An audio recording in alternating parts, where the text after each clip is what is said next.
ایک شادی شدہ عورت سے اس کا شوہر 4 ماہ تک ہم بستری نہ کرے تو عورت کو حق حاصل ہے کہ وہ خلا لے لے، لیکن کچھ شادی شدہ خواتین اس طرف نہیں جاتی بلکہ وہ اپنی جسمانی ضروریات کسی اور طریقے سے پوری کرتی ہیں۔ میں ایک بڑے اسٹور پر ملازم تھا۔ اس اسٹور کے مالک چاچا انور نے مجھے اپنا بیٹا بنایا ہوا تھا۔ اگرچہ میری عمر زیادہ نہ تھی لیکن ماں باپ کے غربت بھرے حالات کی مجبوری نے کم عمری میں مجھے محنت کی طرف دھکیل دیا۔ ابھی میری عمر 15 سال ہونے والی تھی۔ چاچا انور کے ساتھ میرا کوئی رشتہ داری نہ تھی۔ میں ان کے پاس کافی عرصے سے کام کر رہا ہوں۔ اپنا کام پوری دیانتداری اور محنت سے کرنے کی وجہ سے مجھ پر چاچا کی شفقت شامل حال رہی۔ چاچا انور کی فیملی میں ان کی 2 بیٹیاں اور ایک بیٹا تھا۔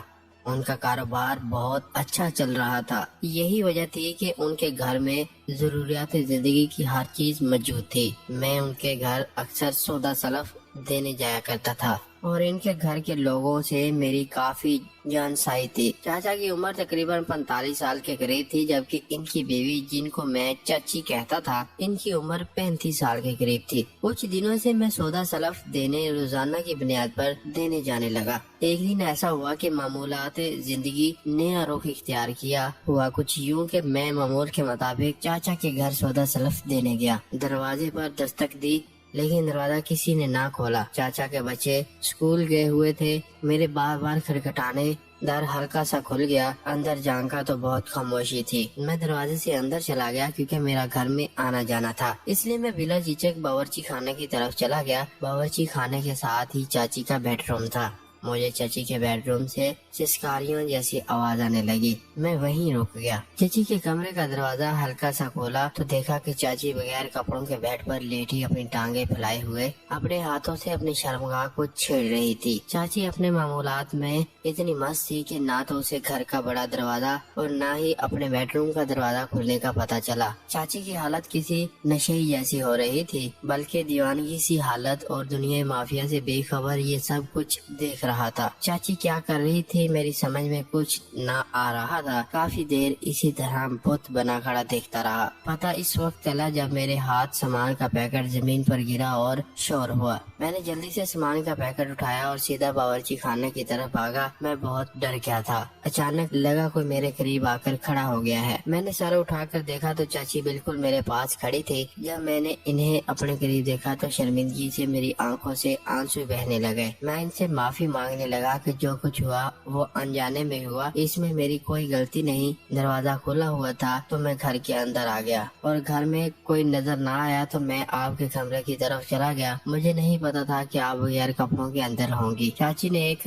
ہنکارا بھرا اور میرے کپ کپاتے جسم کا بھرپور جائزہ لیتے ہوئے کہا، اچھا غلطی سے ہوا ہے۔ چاچی نے میرے ساتھ آہستہ آہستہ اپنا جسم لگانا شروع کیا۔ میں تھوڑا تھوڑا پیچھے ہٹتا رہا اور چاچی تھوڑا تھوڑا آگے بڑھتی رہی۔ میں بہت گھبرایا ہوا تھا اور چاچی کو یقین دلانے کی کوشش کر رہا تھا کہ اس میں میری کوئی مرضی شامل نہ تھی، لیکن چاچی شاید کوئی منصوبہ بنا چکی تھی۔ وہ میری ایسی حالت سے لطف اندوز ہو رہی تھی۔ میں کیا جواب دیتا مجھے خود معلوم نہ تھا کہ میری ایسی حالت کیوں کر ہو گئی ہے۔ آخر میں نے ان کے آگے ہاتھ جوڑے، ان کے قدموں میں گر گیا۔ چاچی نے مجھے کالر سے پکڑا اور اوپر کی طرف اٹھاتے ہوئے کہا، تمہیں معافی مل سکتی ہے لیکن اس کے لیے ایک شرط ہے۔ میں نے آنسو بھری آنکھوں سے چاچی کی طرف دیکھا اور منہ سے کچھ نہ بولا، جیسے میں جاننا چاہ رہا تھا کہ وہ کیا شرط ہے۔ چاچی شیطانی مسکراہٹ چہرے پر لیے بولی، شرط یہ ہے جیسے میں بغیر کپڑوں کی ہوں، تم بھی اپنے کپڑے نکال دو۔ میں ایک جھٹکے سے پیچھے ہٹا اور پھر ایک منتیں کرتے ہوئے بولا، نہیں نہیں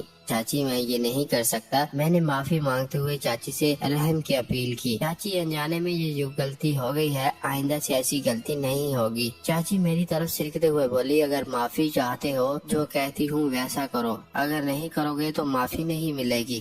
میرے جسم سے تو جیسے روح نکل چکی تھی، ڈر سے پورا جسم لرز رہا تھا۔ چاچی بولی، اصل میں دیکھنا چاہتی ہوں کہ تم جوان ہو گئے ہو یا نہیں۔ چاچی نے کہا، تو میں کہتی ہوں اگر وہ تم نہیں مانو گے تو چلو ٹھیک ہے، نہ مانو، لیکن جان لو کہ میں تمہیں کبھی معاف نہیں کروں گی۔ میں ساکت کھڑا رہا۔ اب میں انکار اور اقرار کی حدود سے آگے نکل آیا۔ چاچی نے اپنے تجربے کی بنیاد پر اندازہ کر لیا تھا کہ میری برداشت کا مادہ ختم ہوتا جا رہا ہے۔ چلو کوئی بات نہیں، آج میں تجھے کچھ نیا سکھاتی ہوں۔ یہ کہتے ہوئے چاچی نے میرے جسم پر دونوں ہاتھوں سے مساج شروع کر دیا۔ عورت کے ہاتھوں میں عجیب جادو ہوتا ہے، ایسا ہی جادو چاچی نے مجھ پر کر ڈالا۔ ہم نہ جانے کب 2 سے 1 ہوئے، پتہ نہ چلا۔ فارغ ہو کر ہم اکٹھے نہانے چلے گئے۔ غسل خانے سے فارغ ہوئے تو بہت دیر ہو چکی تھی۔ اب ڈر لگ رہا تھا کہ چاچا کو کیا کہوں گا۔ میں نے اپنے ڈر کا اظہار چاچی سے کیا تو چاچی نے کہا کہ انور سے کہنا کہ میں نے دوائی لینے بھیج دیا تھا۔ چاچی کی طبیعت ٹھیک نہیں تھی، اس لیے کھانا بھی تیار نہ کیا۔ چاچی نے جو کہانی گھڑی تھی میں نے ایسے ہی دکان پر جا کر چاچا کو سنا دی۔ میں آج ہونے والے اس واقعے پر بہت شرمسار تھا۔ خود میں عجیب سی تبدیلی محسوس کر رہا تھا۔ گھر آ کر ساری رات سویا نہیں۔ میں نابالغ تھا، نہ سمجھ تھا، لیکن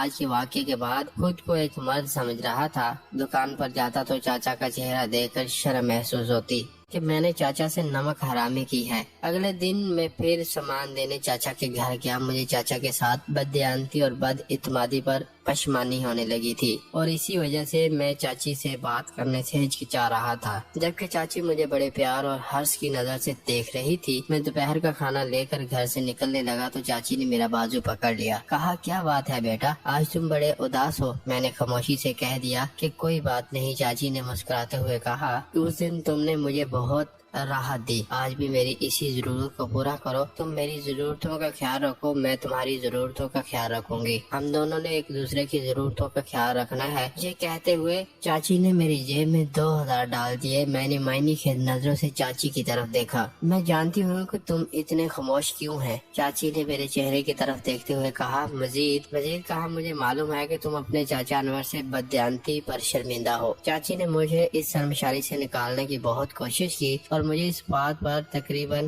قائل کر لیا جو کچھ ہمارے درمیان ہوا وہ ہماری ضرورت تھی جس کو تمہارے چاچا انور پورا نہیں کرتے، اس لیے ہم نے یہ بددیانتی نہیں کی۔ ہر انسان اپنے دفاع کے لیے مضبوط دلیلیں بنا ہی لیتا ہے اور اسی طرح چاچی نے اپنے اس عمل کے لیے کچھ خود ساختہ دلیلیں بنا لی تاکہ وہ اپنی اور میرے ضمیر کو مطمئن کر سکے، ہم اپنے اس گھناؤنے کھیل کو جاری رکھ سکیں۔ اس کے بعد 1 ماہ تک یہ سب کچھ ہوتا رہا۔ چاچی کو جب موقع ملتا وہ مجھے گھر بلا لیتی۔ ان کو اس بات کا ذرا بھی خوف نہ تھا کہ ان کی بڑی بیٹی لائبہ جو میری ہم عمر تھی کہیں اس کو ہمارے اس ناجائز رشتے کے بارے میں پتہ نہ چل جائے۔ میں بھی 1 مہینے تک غیر اعتمادی کی فضا میں سانس لیتا رہا کہ آخر میں یہ کس حرام کام کی طرف چلا گیا ہوں، لیکن جب چاچی کا ننگا بدن میرے سامنے آتا تو میں سب کچھ بھول جاتا اور میں جب اس عمل سے فارغ ہوتا تو پچھتانے لگ جاتا۔ میں اکثر چاچی سے کہتا کہ اس گناہ سے اب ہمیں جان چھڑا لینی چاہیے، لیکن چاچی میری جیب میں کچھ روپے ڈال دیتی اور کہتی خاموش رہو، اگر تم پیچھے ہٹے تو میں تمہارے چاچا کو بتا دوں گی اور تمہیں اس کام سے نکلوا دوں گی، تم بھوکے مر جاؤ گے۔ آخر تمہیں مسئلہ کیا ہے؟ انور سے تمہیں تنخواہ ملتی ہے اور الگ سے میں تمہیں پیسے دیتی ہوں۔ میں مجبور تھا، بے بس تھا، خاموش رہا اور چاچی جیسا کہتی رہی کرتا رہا۔ اب ایک ہی دن میں چاچی مجھے 3-4 دفعہ گھر پر بلانے لگی۔ وہ مجھے استعمال کرتی اور گھر سے نکلتے ہوئے میری جیب میں 500 روپے یا 1000 روپے ڈال دیتی۔ دن بہ دن کمزور ہونے لگا اور اداسی اور پریشانی میرا مقدر بن گئی، لیکن میں اپنی پریشانی کا ذکر کسی سے نہ کر سکتا تھا۔ حالات چلتے رہے، ایسے ہی 6 ماہ گزر گئے۔ ایک دن میں اور چاچی بستر پر لیٹے ہوئے تھے کہ چاچی کی بڑی بیٹی لائبہ جلدی اسکول سے گھر آ گئی اور اس نے ہمیں ہم بستری کرتے ہوئے دیکھ لیا۔ میں نے فوری کپڑے پہنے اور گھر سے باہر نکل گیا۔ چاچی لائبہ کو اپنی اس حرکت پر مطمئن نہ کر سکی کیونکہ وہ ایک سمجھدار لڑکی تھی، لیکن چاچی بھی بہت بڑے ڈرامے باز تھی۔ وہ لائبہ کے قدموں میں گر گئی اور بولی بیٹا میں آئندہ سے اس طرح کا گناہ نہیں کروں گی، میں بہک گئی تھی، مجھے معاف کر دو۔ لائبہ نے خاموشی اختیار کر لی۔ اگلے دن لائبہ اسکول جانے لگی تو اس کی اسکول وین نہ آئی۔ چاچا انور نے مجھے اس کو اسکول چھوڑنے کے لیے کہا۔ میں موٹر سائیکل پر اس کو اسکول چھوڑنے چلا گیا۔ لائبہ نے راستے میں مجھ سے کل والے چاچی اور میرے غلط فعل کے بارے میں پوچھا تو میں صاف مکر گیا، لیکن اس نے کہا کہ میں سب کچھ سمجھتی ہوں، اب تم میرا بھی ایک کام کرو گے۔ اتنے میں اسکول آ گیا اور میں اس کو چھوڑ کر واپس کام پر چلا گیا۔ سارا دن سوچتا رہا کہ لائبہ نے یہ کیا شرط رکھ دی ہے۔ میں پریشان تھا چاچا انور نے کہا بیٹا لائبہ اور چاچی کے متعلق کیا سوچ رہے ہو؟ میں حیران ہوا اور وہ ہنسنے لگے، بولے مجھے سب کچھ پتا ہے، مجھے لائبہ نے سب کچھ بتا دیا ہے اور لائبہ نے جو کام تمہیں کہا ہے وہ میں نے ہی اسے سونپا ہے۔ دراصل تم میرے بیٹے ہو اور میں تمہاری شادی لائبہ کے ساتھ کروانا چاہتا ہوں، لیکن میری بے ہدہ بیوی تم دونوں کے درمیان آ گئی ہے۔ اچھا بیٹا، اگر اب تمہیں تمہاری چاچی بلائے گی تو چلے جانا اور لائبہ کے ساتھ مل کر کام مکمل کر لینا۔ میں پہلے ایک مشکل میں تھا، اب دوہری مشکل میرے گلے آن پڑی تھی۔ شام کو گھر آیا، کھانا کھا کر گھر سے باہر ایک بڑے اچھے دوست کے پاس چلا گیا اور اپنے اس دوست سے مشورہ کیا، کیونکہ میں اپنے دوست سے اپنے دل کی ہر بات کر لیتا تھا۔ مجھے مشورہ دیا کہ دیکھو، اگر یہ کام مجھے دیا جاتا تو میں بغیر کسی تعطل کے یہ کام نپٹا دیتا، کیونکہ بیٹی اور اتنا بڑا کاروبار تمہیں جہیز میں مل رہا ہے۔ اگلے دن شام کو میں کام پر تھا، چاچی نے مجھے گھر پر بلا لیا۔ میں چاچا انور کو بتا کر گھر آ گیا۔ لائبہ اس وقت اکیڈمی گئی ہوئی تھی۔ میں اور چاچی بیڈ روم میں چلے گئے۔ چاچی نے اپنے صدر دکھائی اور میں چاچی کے اوپر لیٹا ہوا تھا کہ چاچا اور لائبہ آ گئے۔ لائب نے کہا ابو آج امی کو نہیں چھوڑیں گے، اس جیسی ماں کا نہ ہی میرے لیے اچھا ہے، اور میں نے بیٹھ کے نیچے پڑی ہوئی رسی نکالی اور چاچی کے گلے پر لپیٹ دی۔ لائبہ نجدی کے پاؤں پکڑے میں نے، جس سے چاچی کا گلا دبا دیا۔ دیکھتے ہی دیکھتے چاچی اللہ کو پیاری ہو گئی۔ لائبہ اور چاچا نے پولیس کو فون کر دیا۔ میں حیران تھا کہ مجھے ان دونوں نے لالچ دے کر اس کام کے لیے راضی کیا، اور اب کام ہو جانے کے بعد انہوں نے پولیس بلا کر مجھے گرفتار کروا دیا۔ دراصل یہ لوگ مجھے بتانا چاہتے تھے کہ برائی کا انجام بعض اوقات برا ہوتا ہے، اور چاچی کو راستے سے ہٹاتے ہی میں گرفتار ہو کر چلا گیا۔ مجھے میرے گناہ کی سزا مل گئی۔ میرے دوستو، آپ کو یہ کہانی کیسی لگی؟ اس کہانی کے متعلق اپنی قیمتی رائے کمنٹ سیکشن میں لازمی بتائیے گا۔ ہمیں دیجیے اجازت، اپنا ڈھیروں سارا خیال رکھیے گا۔ اللہ حافظ۔